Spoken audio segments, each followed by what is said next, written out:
E aí galera, beleza? Paulo Reis aqui na área trazendo para vocês mais um vídeo aqui na área do código. E no vídeo de hoje a gente vai falar um pouquinho sobre teste de software. O meu intuito, na verdade, é fazer um outro vídeo, vai ser um outro material que eu vou trazer para vocês aqui, falando sobre refatoração. Só que para a gente poder refatorar um código, a primeira coisa que a gente deveria fazer é, de fato, ter uma cobertura de testes. Então, vou começar por esse vídeo, né? A gente vai fazer essa parte de teste e na sequência, no próximo vídeo, a gente vai falar um pouquinho sobre refatoração. Percebam que essa classe aqui ela tá bem feia e provavelmente muitos de vocês vão estranhar por que eu fiz desse jeito. Só que eu fiz propositalmente desse jeito para que a gente possa ter essa oportunidade, né, de melhoria do código, né? Então a gente tem aqui uma classe que ela faz um registro de um pedido. Basicamente a gente tem uma validação muito simples aqui.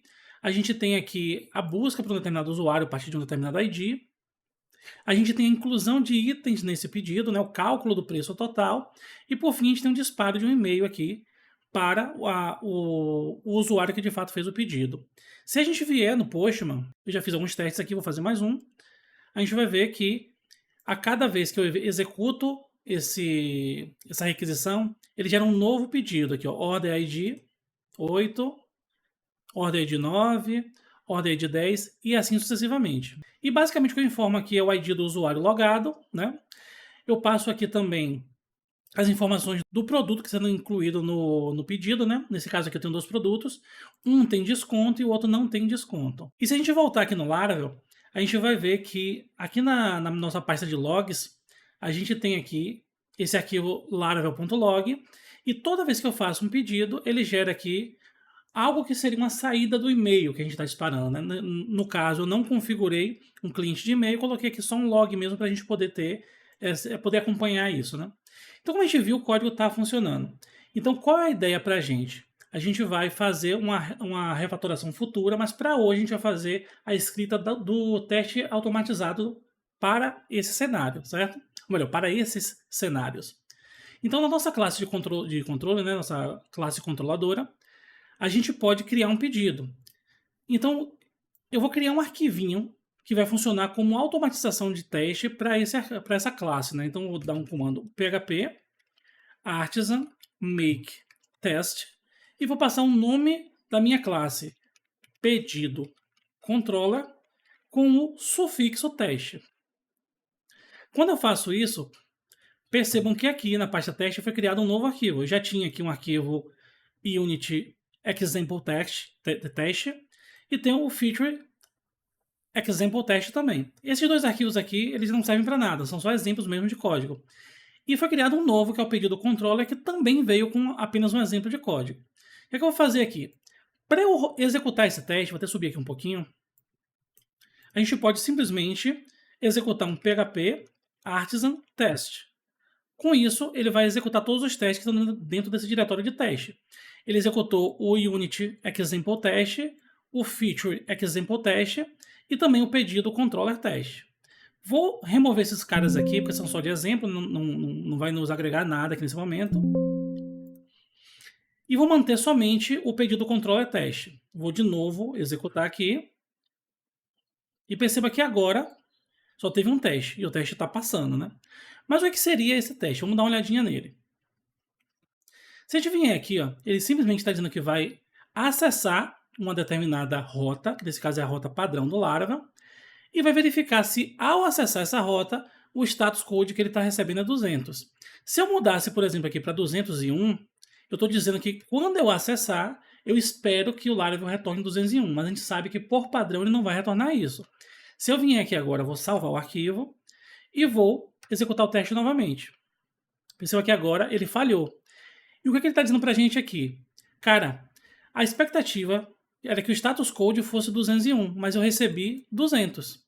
Então houve uma falha ao garantir, né, que 200 é idêntico a 201. Então nosso teste falhou. Então a ideia é, obviamente, criar um cenário que toda vez que eu executar, funcione. Obviamente, para que serve isso?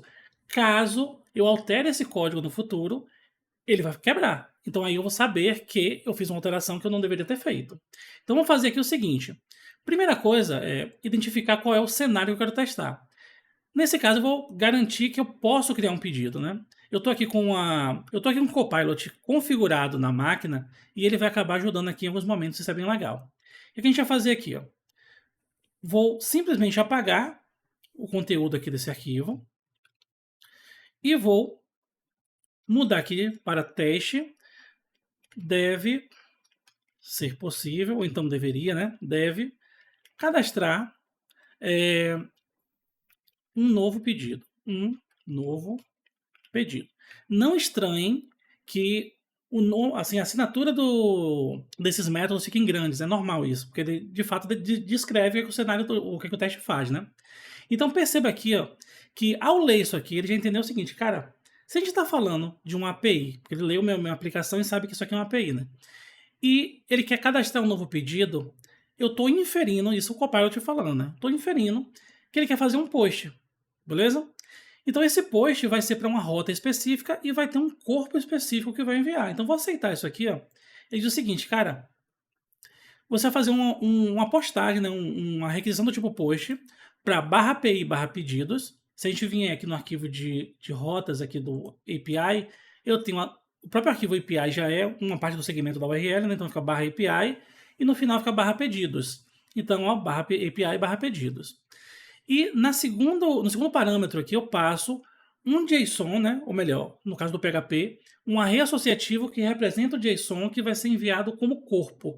Então, nesse caso, o que eu estou dizendo aqui, cara, eu quero passar aqui o usuário de ID 1 e quero passar também alguns itens para esse pedido. Nesse caso aqui, eu quero o produto de ID 1 com a quantidade 2 e desconto de 10%, e quero o produto de ID 2 com a quantidade 1 sem nenhum tipo de desconto. E no final, ele está fazendo duas asserções. Né? Uma asserção para garantir que o status code é 201, que normalmente quando a gente faz um post é 201, e uma outra asserção para garantir que a estrutura de JSON retornada tem o order ID, o total e o status. Nesse caso aqui, a gente não tem isso. O que a gente tem é uma mensagem de pedido criado com sucesso. Então, vou ter que copiar essa mensagem aqui. Ou melhor, vou copiar esse JSON para lá. Vou colar aqui só temporariamente. Vou comentar também. E a gente vai fazer o seguinte, ó. Existem alguns padrões de como a gente pode organizar o nosso teste, né? Eu vou fazer o seguinte aqui, ó. Tem um padrão que é o AAA. Eu vou primeiro fazer um arranjo dos dados, então arranjo. Depois eu vou fazer uma ação, act, e depois eu vou fazer a asserção. Então tudo que for relacionado aos dados que eu preciso para o meu teste vai ficar aqui em cima no arranjo. Não precisa necessariamente ter esse comentário, só coloquei aqui para a gente poder entender que a gente vai quebrar esse teste em 3 blocos, certo? Então, a primeira coisa que eu preciso aqui é garantir que nada vai impactar no meu teste. Então, para fazer isso, eu tenho esse traitzinho aqui, que é o nosso refresh database. Então, eu vim aqui e vou dizer o seguinte, cara, usa para mim o refresh database. O que esse cara vai fazer? Ele vai limpar o banco de dados, né, a cada execução de teste. Isso faz com que a sujeira que esteja no banco de dados não afete o nosso teste, beleza? Aqui no arrange eu vou fazer o seguinte, eu vou dizer, cara, antes de mais nada, eu quero alimentar o meu banco de dados. Ou seja, eu vou, naquele primeiro momento, limpar o banco de dados inteiro, e depois, antes do teste ser executado, né, ou melhor, quando o teste começar a ser executado, ele vai executar todos os meus seeds. E o que é que os meus seeds estão fazendo aqui nesse exemplo? Cadê meu arquivo? Database Factory aqui, ó, seeders. Eu tenho um seeder que gera um novo usuário, padrãozinho aqui, e tem um outro seeder que gera 10 produtos para mim. Show de bola. Então, isso aqui vai executar o seeder para mim. Outra coisa que eu preciso é o seguinte, eu preciso informar aqui, no momento que eu fizer o post, qual é o ID do usuário que eu quero utilizar. Então, vou botar aqui, ó, user é igual ao meu user, find, e quero encontrar o usuário 1. Perceba que ele não importou aqui o user. Eu posso até apagar aqui, colocar o R de novo, ele vai me sugerir algumas coisinhas aqui. Vou dar um Enter e agora ele importou o user aqui em cima, beleza? Então já sei quem é o usuário. Então eu posso substituir aqui, ó. Só em clicar aqui, ó, o próprio chat do Copilot já sugere para mim aqui pegar o user ID. Acabei não clicando direito ali, mas enfim, user ID. Vou fazer o mesmo para pegar alguns produtos, né? Então vou dizer assim, ó, product 1, vai ser a mesma coisa aqui. Ele está me mandando inserir um novo produto. Como eu sei que o meu seeder já cadastrou alguns produtos, eu vou simplesmente dizer o seguinte, cara, de product, eu quero encontrar o produto 1, beleza? E também quero pegar o produto 2. Ele já identificou que tem 2 produtos aqui, ele já fez isso aqui 2 vezes. Novamente, ele não importou aqui em cima, eu posso simplesmente tirar a última letra aqui e colocar de novo. Ele vai sugerir algumas coisinhas para mim aqui. Só que no nosso caso aqui, ó, por que deu errado? Porque se a gente vier aqui em Database, ou melhor, em Model, a gente vê que o nosso modelo se chama Produto e a nossa tabela é que se chama Products. Que, inclusive, isso vai ser um dos assuntos do vídeo de refatoração. Então, eu vim aqui ó, e mudar isso aqui para Produto. E aí ele já importou aqui em cima o produto. Faço o mesmo aqui embaixo com o outro, né? Então dou um tabzinho que ele já completa para mim. Então já consegui pegar no banco de dados o meu usuário e os 2 produtos. Lembrando que só estou conseguindo fazer dessa forma porque eu limpei o banco de dados e realimentei os meus seeders. Se eu não tivesse feito os seeders, eu teria que, de fato, manualmente criar um usuário aqui e manualmente criar os produtos, beleza? Aqui dentro em Product ID, eu vou simplesmente aceitar isso aqui do Copilot e aceitar aqui também. Por quê? Eu só quero o ID do produto, né? Aqui em quantidade, eu posso simplesmente deixar aqui mesmo ou colocar aqui em cima. É normal que a gente coloque aqui em cima, por exemplo, aqui. Amount Product 1, por exemplo. Product 1. E posso também botar um amount do Product 2, né? E aqui eu faria o seguinte. Amount Product 1 e Amount Product 2. Beleza. O desconto eu também poderia colocar. Ó. O produto 2 não tem desconto, mas o produto 1 tem desconto. Né? Então eu vim aqui botar Discount Product 1. Né? Ele já colocou um comentário aqui que é de 10%. Né? Beleza, vou vir aqui também colocar o meu Discount Product 1. Beleza. Só que isso aqui não tem a ver com a asserção, tem a ver com a ação que vai ser executada. Então eu vou pegar tudo isso aqui ó, e vou mover para aqui para cima. E por fim, aqui embaixo, eu vou fazer as minhas asserções. Então, eu posso vir aqui e copiar esses caras aqui para esse ponto aqui. Só que aí, vamos lá. Primeiro, eu quero fazer essa asserção que o status é 201. Eu vou até fazer o seguinte, vou até tirar esse cara daqui, ó, deixar dessa forma aqui. Ou seja, a única coisa que eu estou fazendo a asserção nesse momento é do status code. Então, vamos ver se está tudo belezinha. Show. Vou vir aqui e vou executar. Então, vou limpar a tela e vou executar o teste novamente. Então, ele passou. Teve que cadastrar um novo produto. Show de bola. O teste funcionou. Agora, vamos imaginar o seguinte. Eu também quero fazer uma outra seção aqui. Ó. Eu quero que a minha mensagem... Aqui eu estou garantindo que ele tem esses 2 campos, né? Mensagem e o Order ID. Perceba que eu não estou garantindo que ele tem exatamente essa mensagem. Eu estou garantindo que ele tem essa estrutura. Beleza? Então, eu vim aqui, vou limpar mais uma vez e vou executar também. Então, show de bola. Ó. Ele passou e está falando que as acessões foram executadas, beleza? O que, é que eu vou fazer aqui agora? Fazer mais uma outra acessão, response, e vou garantir que na minha acessão, né, na minha resposta, o campo mensagem veio exatamente com essa frasezinha aqui. Então, vou ter que tirar esse cara daqui. Eu posso até fazer o seguinte também, para ficar até mais rico. Ó. Colocar também que ele tem um Order ID e vou passar um ID específico. Nesse caso, eu teria que saber qual é o ID que eu quero executar. E aqui que está o pulo do gato. Se a gente está limpando o banco de dados e na sequência eu estou alimentando esse banco de dados, estou usando apenas o ID e esses produtos aqui, nada foi cadastrado nesse banco de dados. Se eu executar o teste pela segunda vez, ele novamente vai limpar o banco de dados e vai realimentar. Então eu sei que todas as vezes que eu executar aqui, o ID do pedido, né, vai ser 1. Então vamos executar aqui, clear. E passou. Se eu chegasse aqui e dissesse, cara, eu quero garantir que a seção aqui é 2, por exemplo. Se eu executar aqui, ele causa erro. Por quê? Ele sabia que o esperado era 1, melhor, o esperado era 2, mas o que de fato foi retornado foi 1. Porque todas as vezes que executa, ele limpa o banco de dados. Beleza? Então, assim, Deixa eu voltar aqui, limpar. E isso aqui já é um primeiro teste da gente, né? Vamos ver na prática. Se eu vier aqui no meu pedido controller e alterar alguma coisa, por exemplo, aqui eu tirar essa negação aqui, teoricamente teria que dar erro. Então se eu executar aqui, ele tem que falhar meu teste. Vamos lá. Meu teste falhou. Perceba que qual foi o erro de fato que aconteceu. Eu esperava que ele recebesse 201 e ele respondeu com 400. Por quê? Como eu tirei esse caractere aqui de dentro, ele simplesmente já retornou esse ponto para mim. Então, isso é legal porque normalmente nossos códigos eles são grandes, tem várias ações que são feitas, né? Não necessariamente de um bloco só, mas na aplicação como um todo. E aí muitas vezes um PO ou alguém interessado fala, cara, eu preciso alterar isso aqui. Daqui 6 meses, daqui 1 ano, daqui 2 anos, você não vai lembrar de tudo que o seu código faz. Às vezes você faz um teste ali, né? Você faz a alteração, faz um teste manual e fala, não funcionou. Só que tem vários outros cenários que podem quebrar de acordo com essa alteração que você fez. E PHP, como ele não compila, né? Ele só vai, a gente só vai saber o erro mesmo durante a execução. Isso pode ser um problema que a gente só detecte lá na frente. E mesmo em linguagens compiladas, a depender do erro de lógica que a gente faça, a gente também só vai saber isso lá na frente, né? Quando estiver em produção, o que não é nem um pouco interessante. Então, vamos voltar aqui e vamos mapear mais alguns cenários. Mas antes de mapear alguns cenários, eu queria bater um papinho com vocês.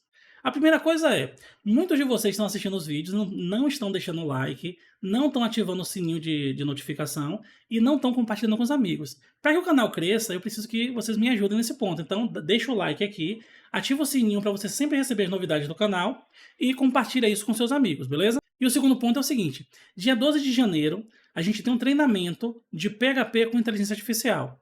A ideia é que a gente vá fazendo uma aplicação do zero, usando não necessariamente Vibe Code, mas utilizando o Copilot para nos auxiliar. A gente vai fazer a interface inteira do sistema. O sistema vai ser todo completo, do começo ao fim. A gente vai trabalhar com validação de dados, a gente vai trabalhar com deploy da aplicação, a gente vai trabalhar com otimização. Vai ser uma oportunidade de ouro para você que tem dificuldade de colocar um servidor no ar, você que tem dificuldade de entender como todas as partes do sistema se encaixam, como construir uma aplicação do começo ao fim. E vai ser uma aplicação profissional. Então, vou deixar o link aqui na descrição para vocês que tiverem interesse, né? Aqui a gente está no período promocional, depois o preço vai aumentar um pouquinho, então quem quiser dá uma conferida aqui na descrição do vídeo e já aproveita essa oportunidade, beleza? Mas voltando aqui, né? Além de a gente ter esse cenário de sucesso, a gente também pode ter um cenário de insucesso. Por exemplo, eu posso estar querendo cadastrar um produto que não existe. Então, se eu tentar cadastrar um produto que não existe, o que é que acontece? Vamos até fazer esse teste lá no Postman, né? Então, eu vou vir aqui e vou dizer o seguinte, cara, eu sei que não existe o produto 39.999. Vou tentar enviar aqui. E diz para mim, ó, produto não encontrado e o status code foi 404. Então eu preciso ter esse mesmo cenário lá no teste. Só que aqui eu não vou fazer o teste dentro do mesmo caso de teste, né? Então esse caso aqui eu vou fechar. Vou vir aqui e vou dizer o seguinte, cara, vamos criar uma nova função, public function. Então teste, sempre teste em inglês, né? Não tem o ezinho no final, não. Teste deve retornar 404 quando o produto não existir. E ele já sugeriu para a gente aqui também um cenário de teste. Por isso que é interessante trabalhar com o Copilot, porque ele vai automatizando, assim, gerando mais velocidade para a gente. Não é que a gente vai aceitar tudo que ele dá. Ele erra bastante. Mas se a gente perceber o que ele está fazendo e entender o que ele faz, isso é bem legal para a gente. Então, novamente, ele vai fazer esse arranjo de dados, né? No arranjo, ele vai novamente executar o CIDR, até porque a cada execução ele vai limpar o banco de dados, né? Então, o cadastro aqui, eu pego do usuário já cadastrado o meu usuário de ID 1.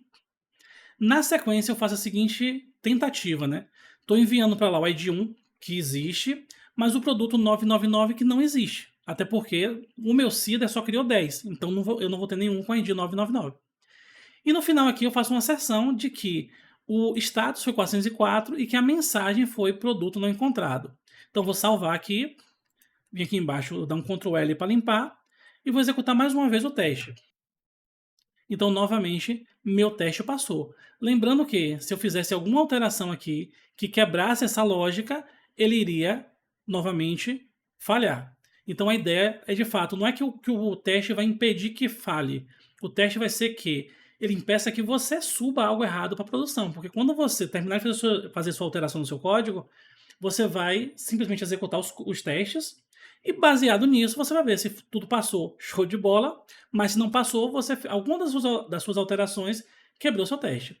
A ideia aqui não é, nesse vídeo, ser um curso completo de testes, mas dá para vocês, pelo menos esse pontapé inicial, entender o que é teste, ver quais são as vantagens de teste e poder colocar já teste nas suas aplicações Laravel, beleza? Lembrando que o que a gente está utilizando aqui é o PHP Unity, ele não serve somente para o Laravel, qualquer tipo de framework PHP vai fazer uso de PHP Unity, inclusive código puro. Se você quiser fazer sua aplicação toda do zero lá, digitando todo o seu código PHP do zero, sem framework nenhum, ainda assim o PHP Unity vai ser útil para você, beleza? Então, mais uma vez, curte o vídeo, compartilha com os amigos, ativa o sininho de notificação e até o próximo vídeo.